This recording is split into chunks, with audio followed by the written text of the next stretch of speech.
Bienvenue à tous, chers abonnés, sur votre chaîne préférée, Cameroun Info 237. Nous attaquons aujourd'hui un sujet brûlant qui tient le pays en haleine, la crise post-électorale, un conflit classique mais explosif entre la légitimité revendiquée par l'opposition et la légalité défendue par le pouvoir en place. Dans ce reportage détaillé, nous allons décortiquer l'analyse du journaliste Georges Dougli. Nous expliquerons pourquoi, au Cameroun, ce bras de fer autour des résultats met en lumière le profond déficit de confiance qui frappe nos institutions électorales comme ELECAM. Surtout, nous verrons pourquoi la transparence absolue, loin d'être un luxe, est l'unique antidote au chaos et aux violences post-électorales. Préparez-vous à une analyse sans concession et pleine d'exemples concrets tirés de notre vie quotidienne. Mais avant de plonger au cœur de ce sujet crucial, un petit service. Si vous appréciez l'effort d'analyse et d'information que nous fournissons, cliquez amicalement sur le bouton j'aime juste en dessous pour encourager notre travail. Et pour rester scotché des mises à jour de Cameroun Info 237 et ne rater aucune de nos analyses, abonnez-vous et activez la cloche de notification. C'est bon? Tout est prêt? Alors, on commence. Douala, Cameroun. L'atmosphère politique camerounaise est tendue après la dernière élection présidentielle, dans l'attente des résultats officiels.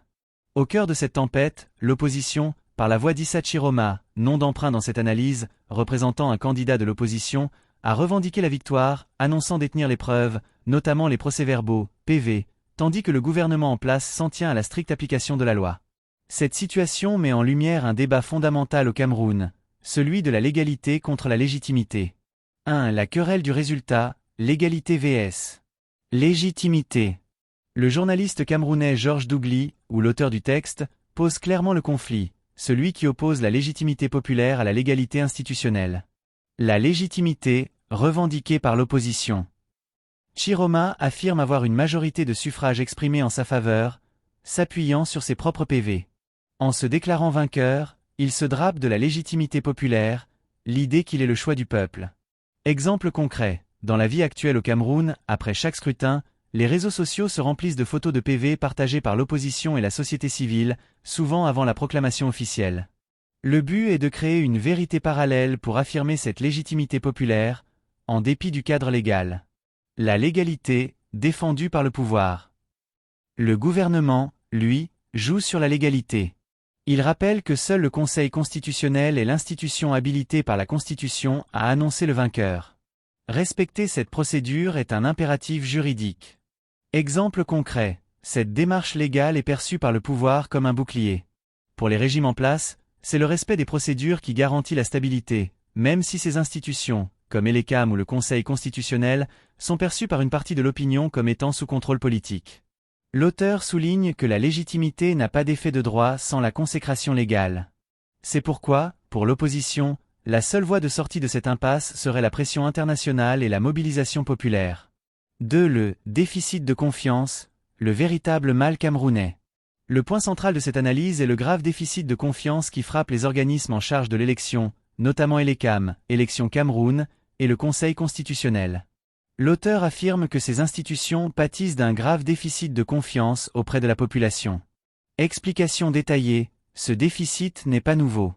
Il est alimenté par des soupçons récurrents de partialité, d'opacité dans le dépouillement, et de la perception que l'appareil électoral sert avant tout à confirmer le pouvoir en place plutôt qu'à refléter le choix réel des urnes.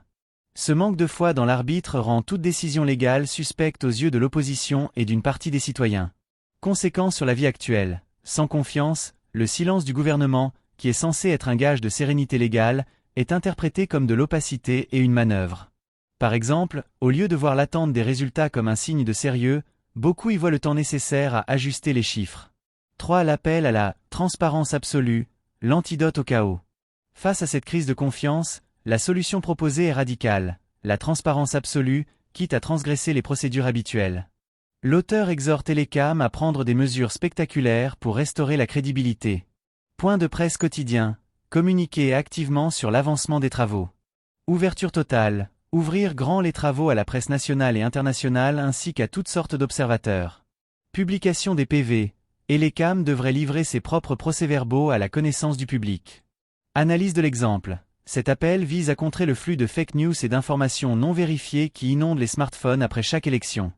En mettant les vérités officielles sur la table, ELECAM faciliterait le travail du Conseil constitutionnel, et surtout, éviterait le scénario du pire, un mois d'émeutes meurtrières post-électorales.